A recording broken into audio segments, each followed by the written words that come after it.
Well, good evening and happy 420 to you. Hopefully, you think of this as a time to be thinking about the man who tried to liberate Europe from the yoke of Jewish slavery, the man who dared to print his own money and declare himself independent and his nation and his people independent of Jewish usury and the debt money system. I've been reading today. I celebrated today by reading Ravello P. Oliver. And today I read The Jewish Strategy. And before I get into a recap of that, I'd like to go over some stuff. And by the way, I'll be getting an apartment 2 weeks from now. So this whole doing the boat thing until I try and prove something to someone, I'm not going to get into it. But I've been doing the boat thing since January, trying to prove something to someone, and I think it's just about proven. But I wanted, before I got into Ravello P. Oliver, to talk about this, what I consider to be most likely an ADL psyop. So there's a Jewish looking individual, and I've met him in real life. He goes by Vic Mackey, and he looks Jewish. I met, there were other groups that he tried to get involved with, Identity or Open, a few others, and I talked to some of the people that were the heads of it, and they agreed. They said he didn't look white, and I specifically thought he looked Jewish. But if you want, if you want, you can reach out to me about it. Um, there are some good guys in the GDL. There's some good guys in the stupid Bowl Patrol thing too. But people get blackpilled, and they wind up thinking there's no solution. And demoralization is a key tactic of the Jews. And if you spend all your time online, and most of the guys that I met that got into this Bowl Patrol thing, they are internet addicted. They spend all day, every day on chat apps. All they do is meme. They're completely detached from reality. And they think memeing Dylan Roof into being a saint or something like that is the only way forward. And they, under Vic Mackey, will attack anyone who talks about Jews but won't say that Dylan Roof is the way forward or Charlie Manson's the way forward. These people, they claim that they're going by this book named Siege, which I've read twice. And in that book, the guy, he starts off by saying Charlie Manson's right, and that there's no way to work within the system, and that all police and all military are your enemy. Well, I'm a guy that almost joined the police. I'm a guy that was in the military, and I reached sergeant, and I can tell you one thing. If I received orders to shoot all white people, I wouldn't obey them. And you shouldn't think that the military and the police will obey Jewish orders to arrest all white people who criticize Jews. It's not going to happen. Unless the police and the military are convinced that you're a bunch of crazy Dylan Roof people. So just some notes on Dylan Roof. If you read his writings, the guy was not anti-Israeli. The guy thought Jews were a type of whites. The kid was misguided. And mass shootings are a sure way to get the police pissed off at you. The police don't show up to the scene of a church shooting and say, I'm going to consider the Jewish influence on the government. I'm going to consider the Jewish influence on the media. They're going to say, no, you people that talk about Jews are crazy people, murderers. And so I got that off my chest. I think Vic Mackey looks Jewish. I think the tactics he pushes are the same exact things that in the book Siege they warn about what agent provocateurs would do: try and make you look crazy, try and make you look violent, etc., etc. And he's tried to separate Cantwell from his audience. He's tried repeatedly to get involved with shows and such and isolate people who name the Jew from potential audiences and deplatform people. And while I admit fully that Christopher Cantwell reacted like an absolute retard to the Bull Patrol provocations, absolute retard reaction, it was ultimately these Bull Patrol people that instigated the divide and conquer. And I can get into them more another time, but there are more productive things to do with your energies if you're concerned about Jewish power and white genocide than this, what is most likely an ADL controlled group, this Bull Patrol thing. At first, I gave them the time of day, thinking they were joking and edgy. There was a kid, especially, that had a very good reason to hate the Jews, and I tried to reach out to him and say, "Hey, look, just because the Jews have done terrible things to your family doesn't mean you should take it out on all non-whites." And while I am someone who wants a white neighborhood, I grew up in a white neighborhood. It was paradise. I think that white people should have the right to form white communities, that it's up to the states to decide a lot of the things that have been pushed on them through the process of judicial review, or the Jewish supremacist control of our judicial system. And just wanted to say, on them through the I had process a of judicial video I review was or going the to do. Jewish I supremacist forgot to bring it control of with our me. judicial system. I was going to play Julian Just Assange. wanted to say on them through the I had process a of judicial video I review was or going the to Jewish do. I supremacist forgot to bring it control of with our me. judicial system. I was going to play Julian Assange. Just wanted to say on them through the I process had a of judicial video I review was or going the to Jewish do. I forgot supremacist to bring it control of with our me. judicial system. I was going to play Julian. Just wanted to say on them through the process of judicial I review or read the Jewish some of the supremacist control WikiLeaks of our today judicial system. because there were a lot of people shilling against Julian Assange. There were a lot of people Just shilling wanted against to say on them WikiLeaks. through the process of Basically, judicial Assange was review or the controlled Jewish off and all that. supremacist control of our Starting in judicial about system. 2011, Assange started dumping a bunch of WikiLeaks about Jews and basically about Israel and all that.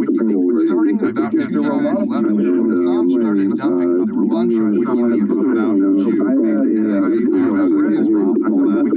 Starting in about 2011, yeah, okay, I thought when I... Sorry about that. That must be better. I thought when I muted the video that it would improve. So what was the last thing you guys heard? Let's see.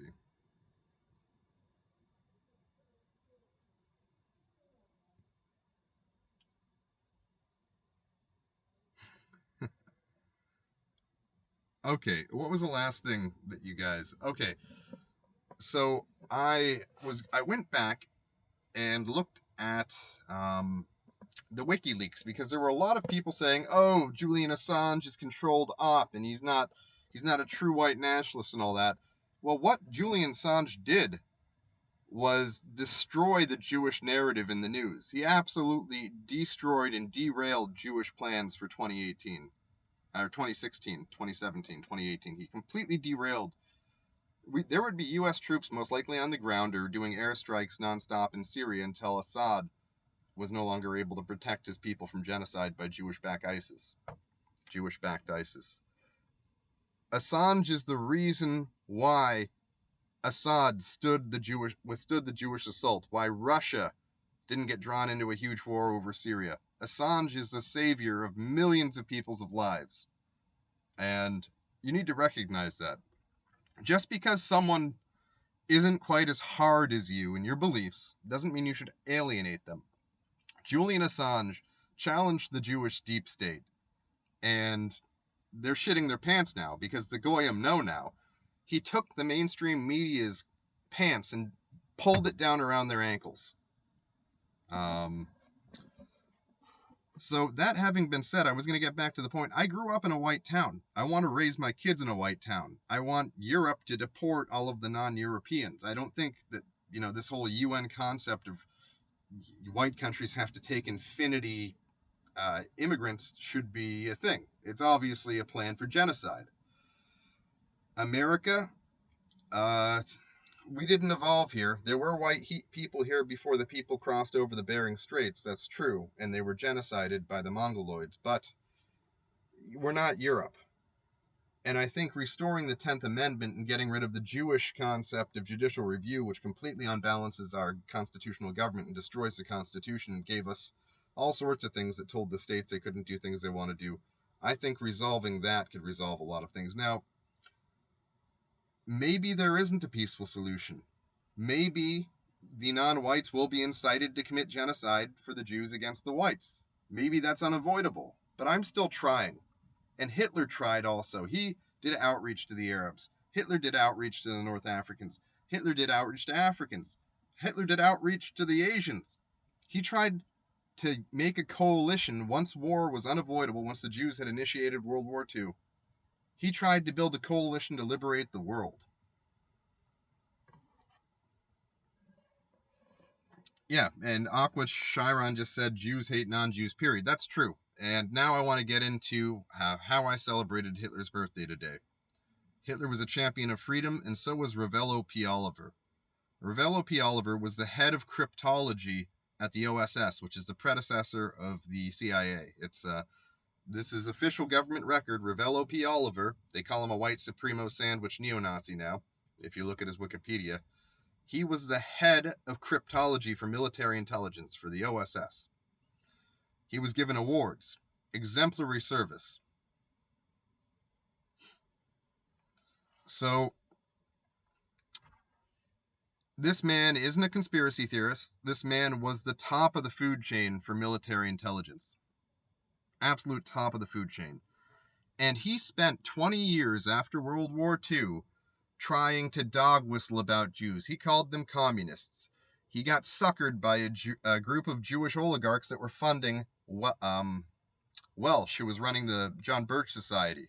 Now, the Birch Society, Ravello P. Oliver, this former head of cryptology for the military, this guy who saw all of the secrets during World War II, he walked away from the Birch Society realizing he had wasted 12 of the best years of his life playing by the Jewish rules, not calling Jews Jews, calling them communists. And they've morphed into something else. They don't call themselves communists anymore. Their front organizations aren't openly communistic. It's some sort of cultural Marxism, cultural degeneracy, forced integration, white genocide, ending whiteness. These are the new things. But this is translatable to our times. You cannot just talk about the cultural Marxists or the far left, if you want to call it that. You have to, if you do, you have to then hint at people to look at other sources that talk about Jews. You cannot just say, don't look to anyone to the right of me. And that having been said, if you're going to talk about the real problem, you have to talk about Jews. So you need to read Ravello P. Oliver's The Jewish Strategy. It's how they subvert. And that's how I celebrated Hitler's birthday. Reading what was essentially the regrets of a man who could have been a great Jew namer, who waited until he was in his middle ages to start naming the Jew because he got tricked by a Jew-funded operation called the Birch Society.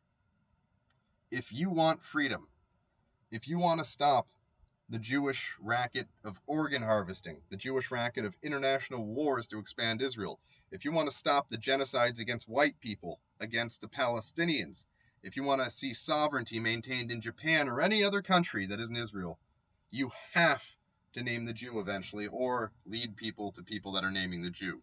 You can do the whole, talk about far left extremists and Soros and all that, but you have to at least point your audience to where they can find out about the Jews. If you're doing it for reasons to not get deplatformed from some platform, that makes sense. But you have to point and hint at the Jews at the very least, and not countersignal people who name the Jew. Ravello P. Oliver has written hundreds of pages on how he wishes he had just come out and named the Jew. He wishes he had had the moral courage to name the Jew, to tell the truth about the European attempt for liberation from the Jews once war was foisted upon them. 88 to 92% of Americans were against U.S. involvement in World War II, depending on which 1941 poll you look at. 90% of Americans were opposed to getting dragged into this war by the Jews. And back then, millions of Americans, because of Henry Ford, knew about the Jews, because of Father Coughlin, because of Charles Lindbergh. But people were afraid to name the Jew to the extent they needed to be named.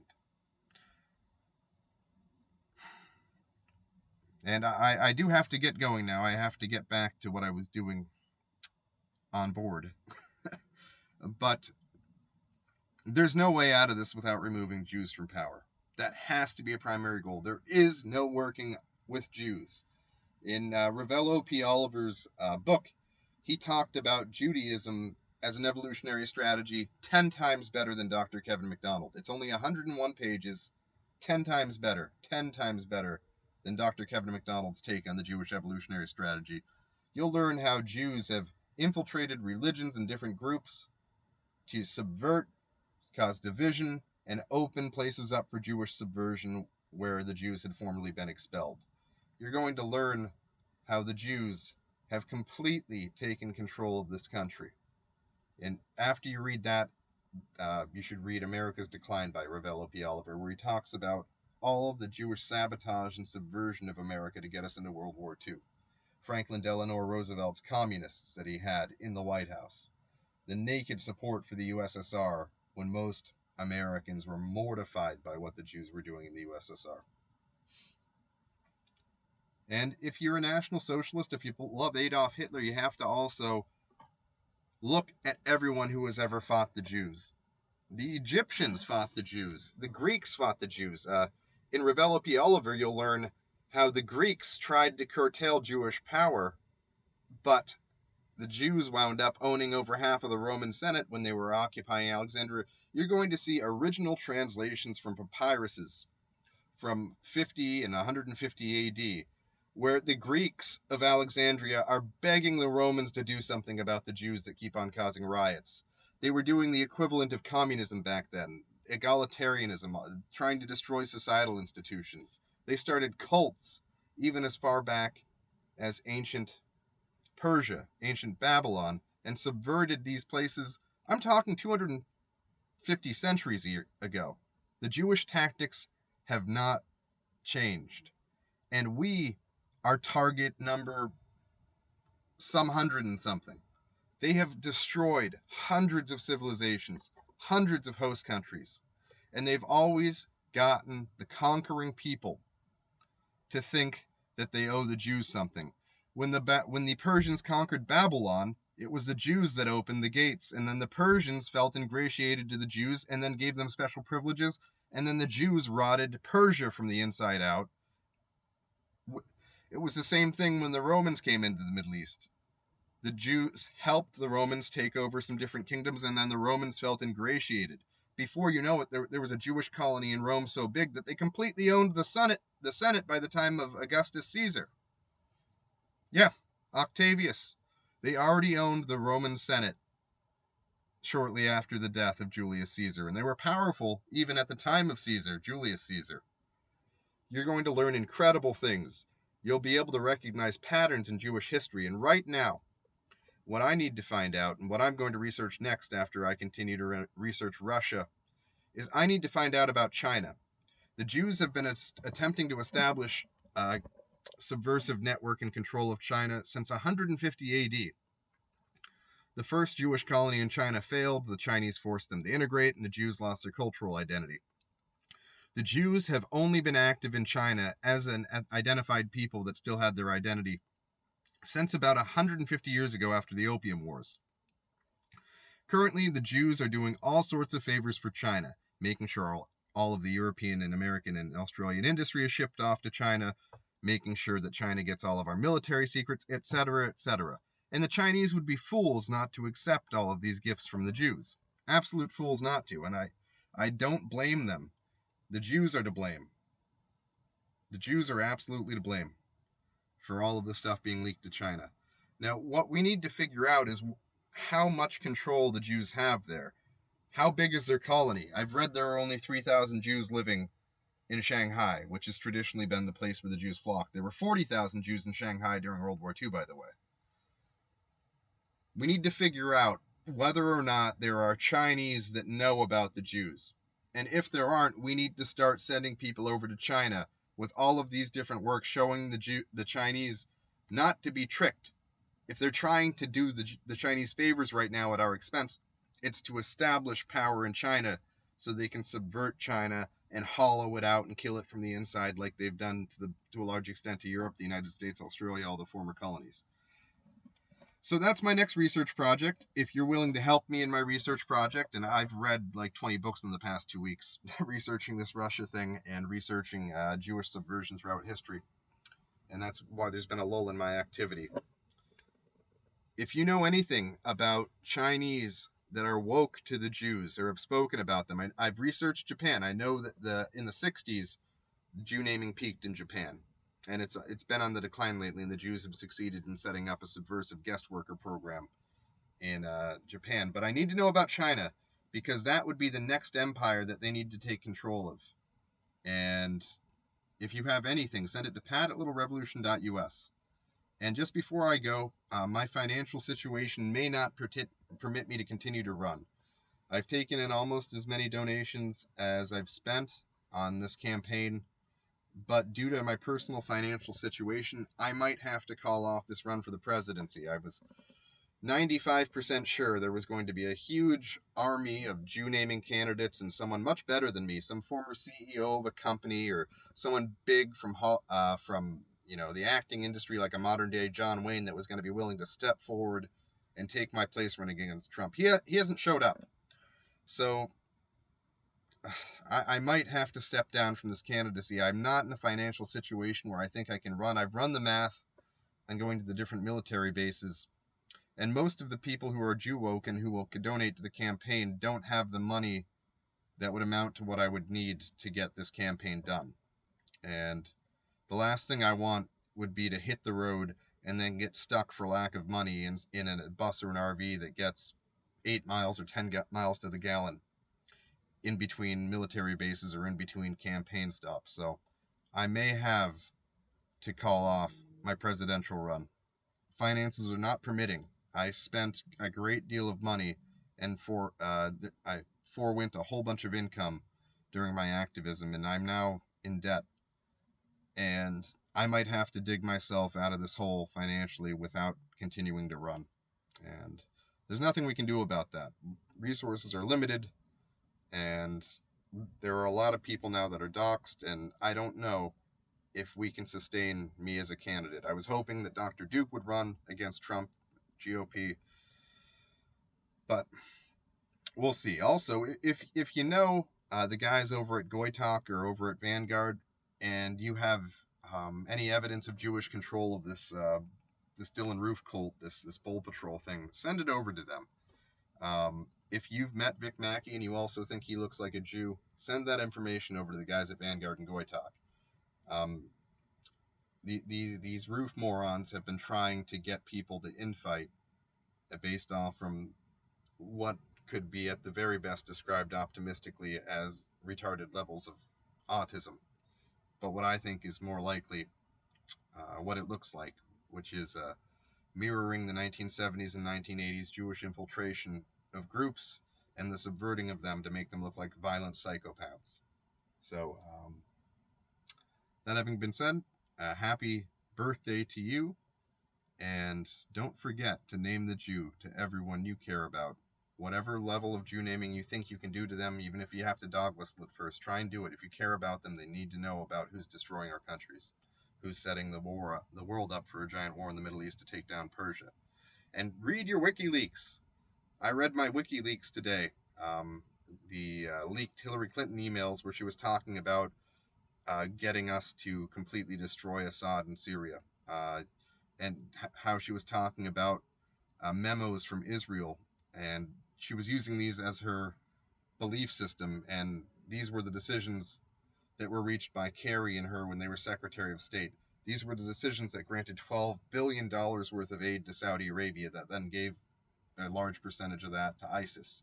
These were the decisions that got the Jewish-controlled State Department to arm ISIS and back them in Iraq and Syria. Read your WikiLeaks. If someone's calling Assange a plant, tell them to read their WikiLeaks, because there's no way you're going to leak that much information about Israel backing terrorism without being woke to the Jews and being on the right side of history. Be on the right side of history. Wake as many people up, especially those you love, to the international plague that is the Jewish deep state that runs almost all of our countries. Good night. Don't forget to name the Jew.